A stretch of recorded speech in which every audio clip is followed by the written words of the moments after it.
Ladies and gentlemen, boys and girls, welcome to another episode of Pastors of Pain. Great to be with you. I'm Father Brian O'Brien, the pastor of St. Francis Xavier Catholic Church here in beautiful Stillwater, Oklahoma, Payne County. It's an awesome time of year, October, fall. We had a little rain this week. It's just good. We're in the middle as a parish. We're in the middle of our annual stewardship renewal. That's hip and happening. Also hip and happening is that Father Carey's not here. So, which is kind of a bummer, but it's the way it goes. So sometimes our schedules don't quite align, but Father Carey's actually in Denver, for a little 2-day retreat with some other pastors. And then he went to seminary in Denver, and so has a lot of friends there. And so just a good chance for him to kind of midterm recharge the batteries. So when one of us is gone, we bring in special guests. And I am thrilled to have with us today parishioner Zack Esposito. There you go. Yes. We should have played a game of identify the voice. Yes. Oh, that would have been fun. That would have been fun. I've listened to that intro song so much on my podcast or on my phone that now I feel like long-time listener, first-time caller. There he is, yes.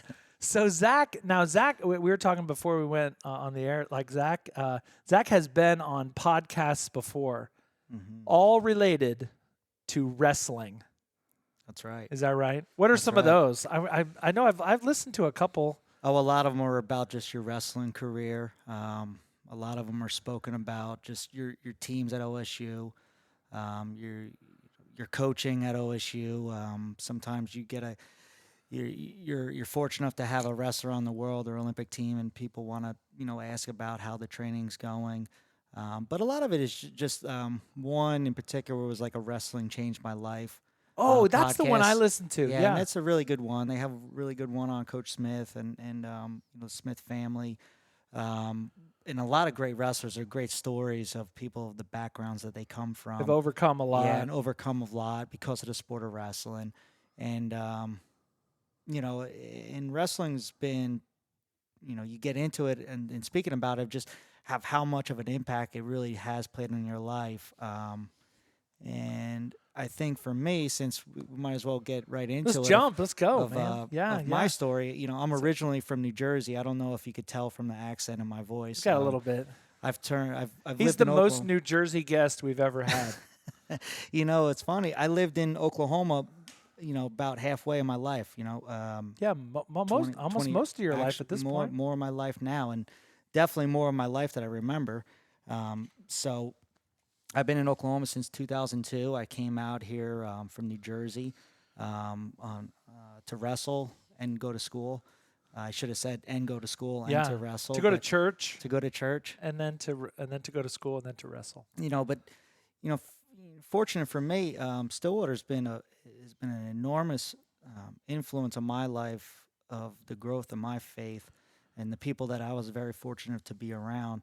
I grew up Catholic. I went to Catholic school up until maybe about the second grade before my parents got divorced, and we would go regular. My dad is still really involved in it, but you tend to kind of get away from your faith life a little bit.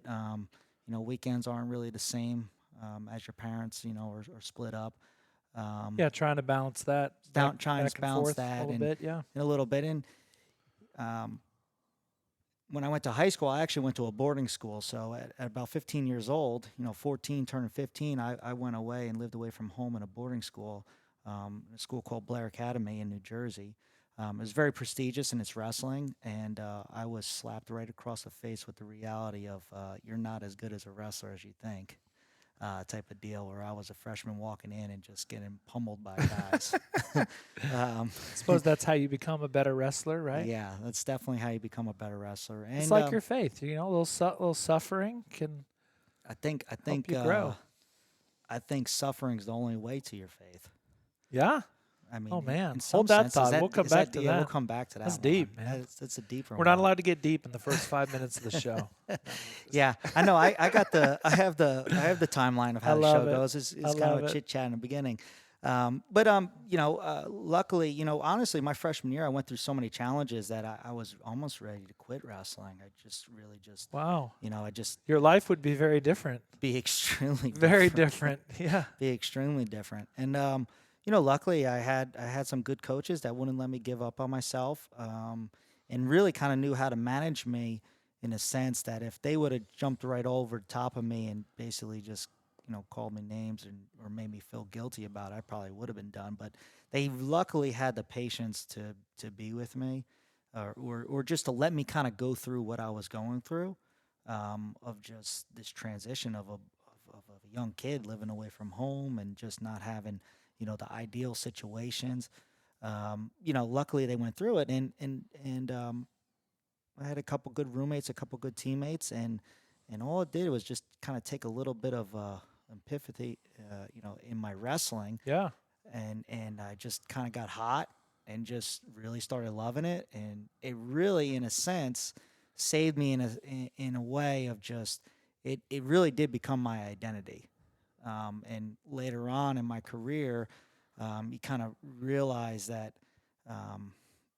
Putting your whole identity just into your sport is not the healthiest thing to do. We had this conversation a couple weeks ago or months ago, maybe a month ago or so. You were giving a talk at the Fellowship of Christian Yeah. Athletes on campus, and we were kind of working through Yeah. topics, and I thought that was fascinating because I mean you are you're in your prime. You were like a world class wrestler. Mhm. You were NCAA champion. Mhm. You were on national championship teams. You're now the associate head coach, assistant coach Yeah. at like one of the premier wrestling programs. So it's Yeah. like people when people know you, they associate you with wrestling. It's a giant identity.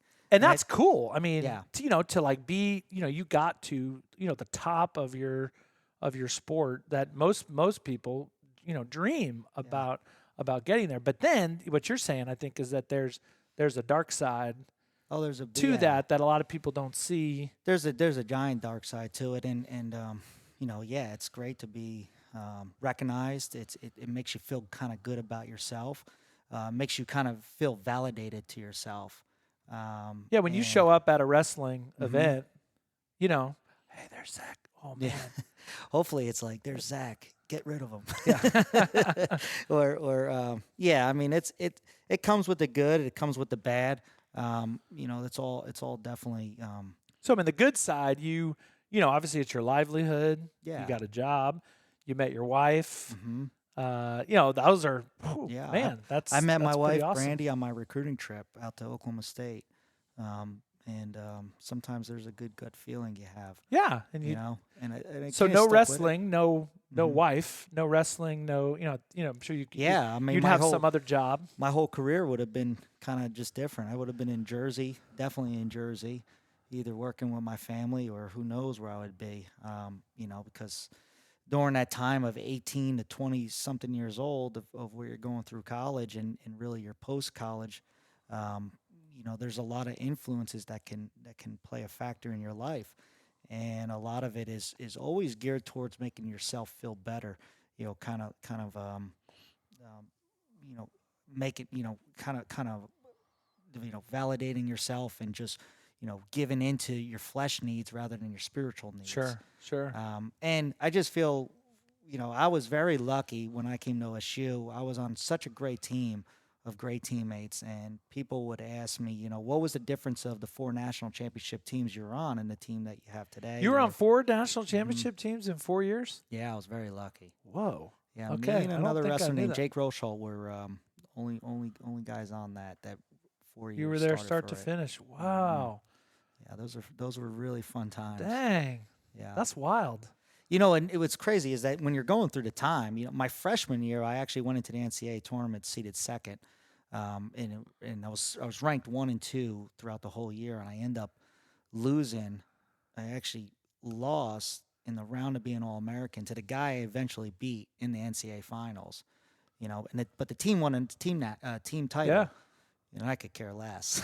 Yeah. I was like, oh, that's good. I actually, to tell you the truth, when we got our NCAA championship rings, I thought I lost it. I thought I threw it away. And then when we were changing locker rooms, I was going through it, and And John was always saying to me, he's like, don't get rid of that. Don't get rid of it. One day you're going to want that. And I was Yeah. like, I don't want any memory of that year. Yeah. We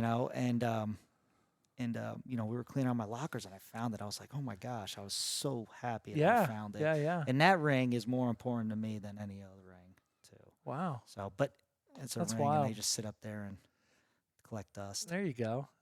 So, So as a wrestling coach, like what do you do all day?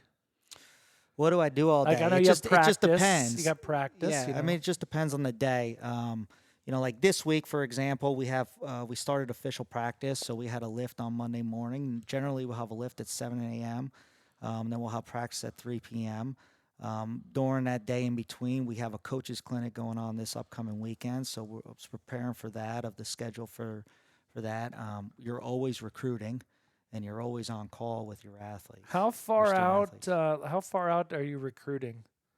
With the NCAA rules, we're able to start recruiting in the summertime going into their junior year. So it's actually a little bit early, especially, you hear other sports of kids that are freshmen or eighth graders committing. But in wrestling, we deal with weight classes. So trying to be this judge or this, Yeah, a kid in where eighth this gonna grade go. isn't going to weigh the same as he No. does in and the kid 12th grade. that's going into his junior year, may not weigh what you think he's going to weigh later on. So Okay. you're constantly always trying to be this judge and maintain it. But we have recruiting trips, we have that, and we have 40 student athletes on our team, and we have 4 coaches. So managing 40 athletes is a challenge. With their academics and with their personal growth, and with really with their wrestling also.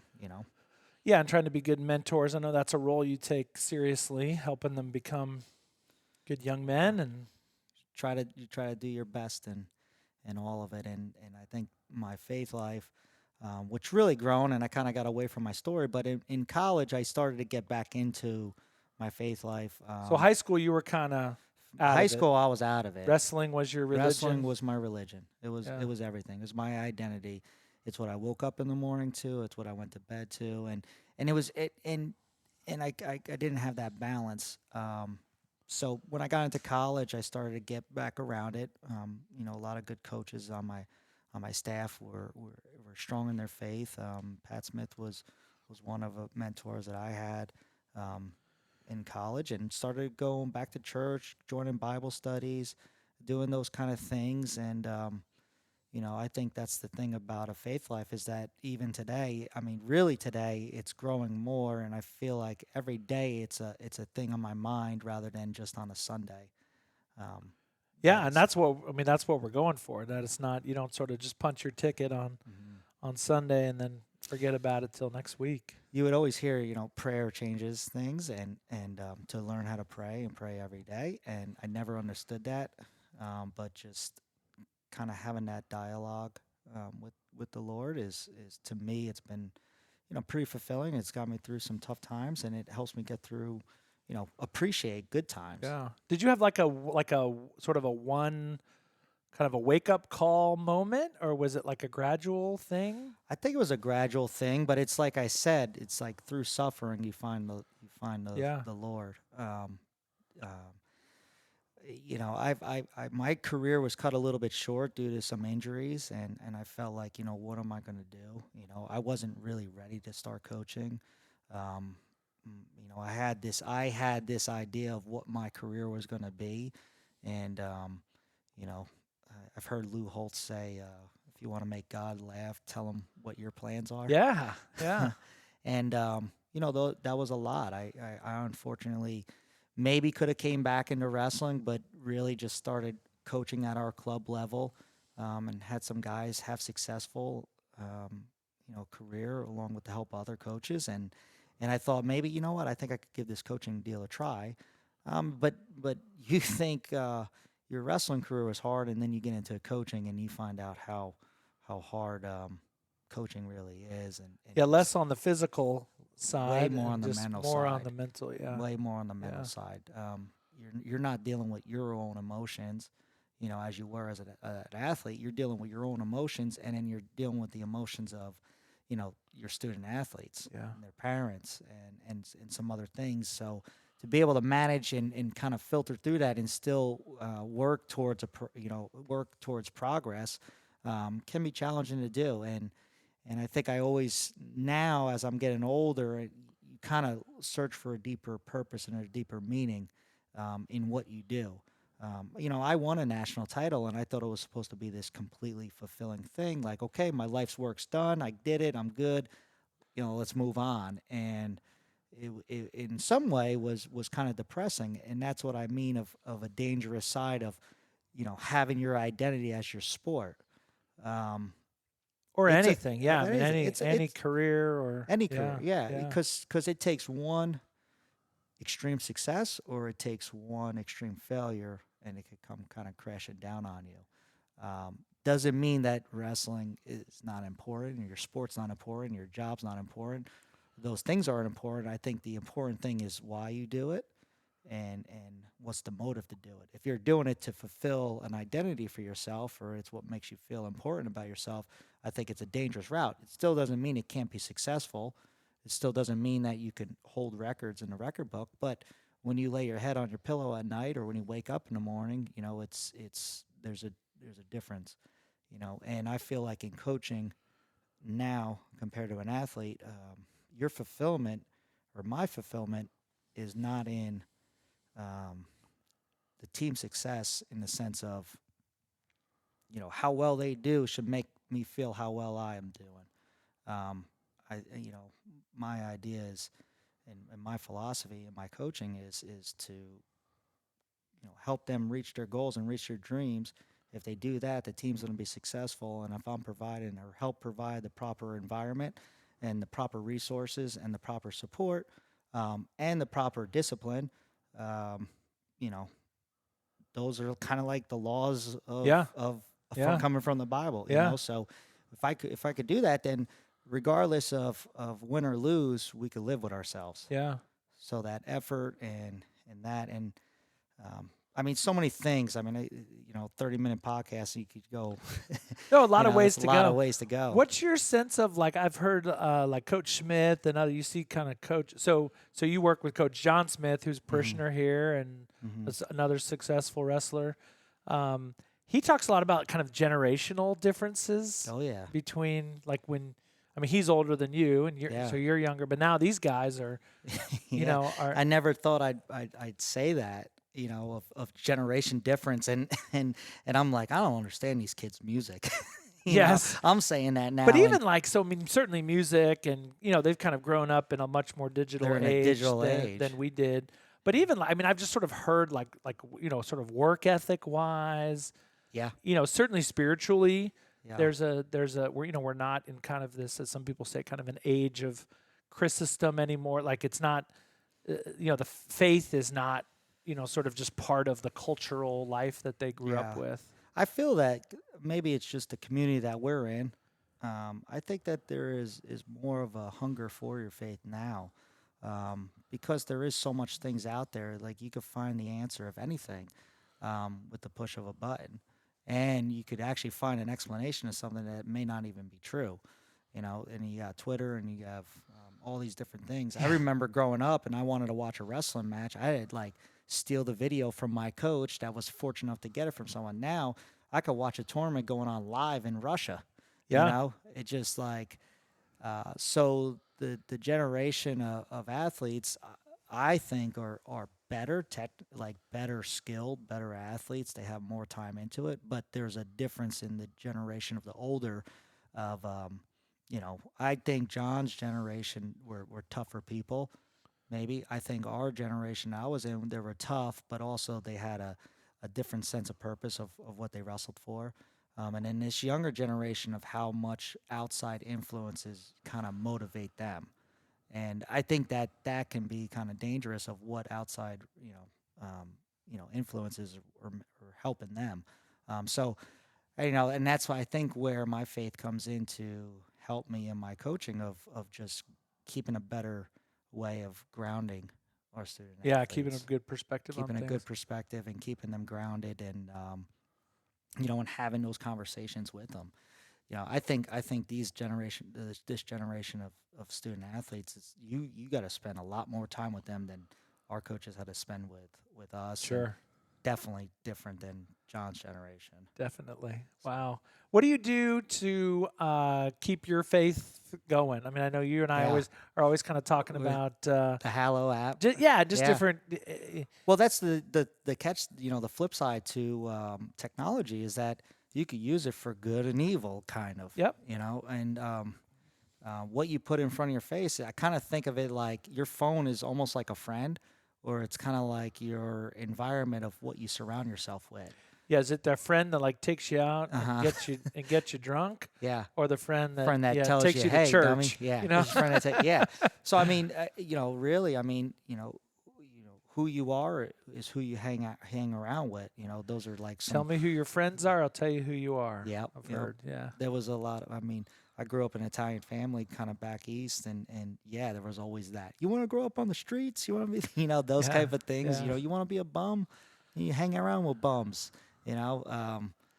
But yeah, so what you put in front of your face is definitely gonna play an influence on who you are and how you think. With your phone, I kind of treat it that way also. That if I'm, creating a daily habit of what I'm looking at, of what I'm doing, then it's good. Then it's going to play that influence. So, for me, honestly, technology has played a lot in the role of my faith. You love, yeah. I love it. Because you travel a lot. I travel a lot, so the podcasts I get to listen to. What are you listening to? Well, the Passion of Pain. Besides the greatest podcast in the history of Yeah. Eastern I'm so Oklahoma priests. groomed in my Pastures of Pain. I have my finger on the volume button that I higher it when you talk and I lower it when Father Carey talks. Oh, hopefully our new equipment kind It of is. levels that out a little bit. That's so funny. But Passion of Pain, Bishop Barron, when I want to get deep into something. Yeah. Jeff Cavins. Yeah. Yeah, I really like Jeff Cavins a lot. I have the Hallow app, so I listen to Jeff Cavins' daily reflections every day. I'll read the reflection of Bishop Barron, and obviously That's a daily thing for you. It's a daily thing for me, and that's a morning, night, morning, always in the morning. I'm always in the morning because nighttime I'm pretty good. Nighttime is a reflection of the day, but the morning is like the motivation. But you also, and you got 3 kids who, and at night, I mean, I've been to your house for dinner, and there's a hecticness to it. Just kids going in lots of different directions. And then Father Mike Schmitz. I mean, he's you loved Bible in a Year. Bible in a Year. Yeah. I listened to Bible in a Year. I probably would never read the Bible fully in a year. And I'm trying to now a little bit more, but you got to commute to work. You got 15, 20 minutes in the car. I mean, you listen to music or you listen to Joe Rogan or you listen to something that can actually help you a little bit more. So Joe Rogan's a big listener here, so he might come after you. Yeah. But yeah, and then to see people like Bishop Barron go on Lex Friedman podcast, a podcast that's really popular amongst younger kids and kind of a person that's Jordan Peterson, things like that are really, really interesting to listen to. But yeah, I mean, it's right now I'm listening on the Hallow app. It's the 7 Saints in 7 days.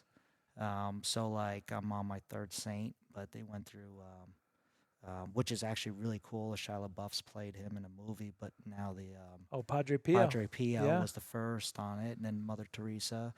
And, it's really cool that you get to see that. And I've had those conversations with you about, the saints as that's our Hall of Famers, in the church. I love that and analogy. I mean, I think in a town like ours, kind of a sports town like this. It is. That analogy rings with people. We have here we have the National Wrestling Hall of Fame here in Stillwater. So we get that.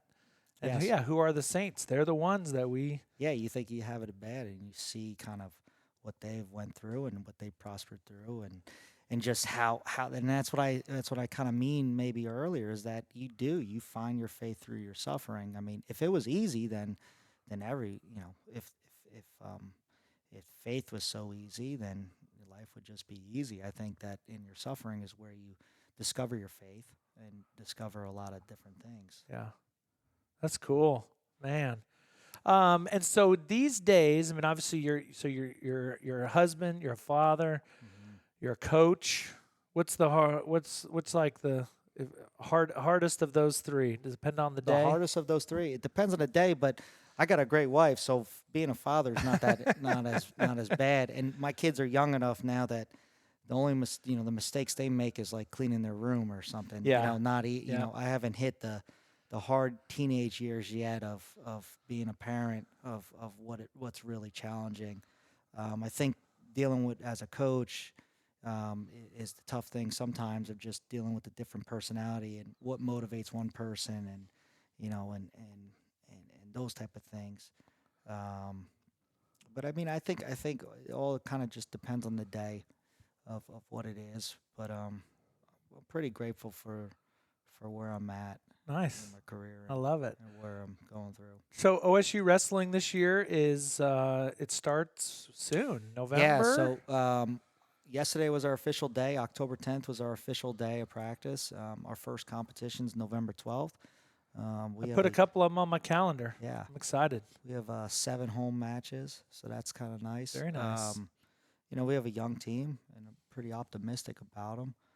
And just kind of like you said, is like how we're gonna, our type of year is gonna be just how we respond to challenges, and I'm excited about it. I love it. So. I love it. It's wrestling. When I moved here, when I was at Bishop Kelly High School before here, and we had a wrestling team, and I'd go to the wrestling masters, and I would always sit by a knowledgeable parent and just get, because like my high school didn't have it. I didn't grow up, watching wrestling, and so I'm just like, okay, now So then when I go to OSU matches, I try to sit with. I'll sit with with Brandy. I'll sit with Tony Smith. Yeah. I'll sit with Leroy Smith, Yeah. who's a parishioner who runs the Wrestling Hall of Fame. And I think I got like 80%, but I just always have a lot of questions. Yeah. I mean, if you get the basics down, it's good. I like just the struggle. You get to see the struggle. It really is. I mean, one-on-one. There's a real struggle. There is nowhere to hide. What a lot of people don't see is the preparation that goes into it. Those guys that are going out there to wrestle, they just made weight about an hour before. Wow. So they're constantly kind of those challenges. So as a coach, you're always gearing towards them to be mentally kind of prepared to go through, the battles or the challenges that they're going to face. And a lot of it is fatigue. A lot of it's fatigue that they're battling or trying to find ways to win. But I think the coolest thing about being a coach in a sport like wrestling is that you get to you can see in their faces of where momentum changes, like where they start to feel confident or where they could start to feel struggle. And you kind of just get to see the kind of student athlete you have of which direction they pick. It's almost like we say like braking or something. It's like you could start to see when that person's starting to kind of fade and start to break a little bit. Yeah. And then you could also see when they're starting to fade or break and then all of a sudden rise to the occasion. That's what wrestling is exciting to watch, because it can the momentum, it's a one-on-one battle. The momentum can switch so quickly. Yeah. It's crazy is that when a team loses, they say like we lost. But when you go out there and individually, it's like I lost or I won. So it's a very, very individualized sport. And very cool. Just a lot of crossover to one's spiritual life. Mm-hmm. If you make that connection, the struggle and fighting through difficult times and with the help of your coach. Anyway, there's just cool. It's so cool. It's so cool. All right, so Zack Esposito in the house, parishioner, husband, father. Check out OSU Wrestling. They're all over on the Twitters and the Instagram and all that stuff. But anyway, if you want to go to a wrestling match, you let me know. I'll go with you. Yeah, I'm always looking for fun church. people. And we will see you at church. Zack is you're like an 11:15 guy. No, I'm 8:30. Oh, you're an 8:30 guy. You used to be an Sunday. 11:15 guy. Sometimes a Saturday nighter. Sometimes Saturday night if you're hitting the road. Yeah. But you make it a priority. That's great. All right, so join us in the future. We'll have Father Carey back next week. We'll fire it up again. Hope everybody has a great week. Go Pokes!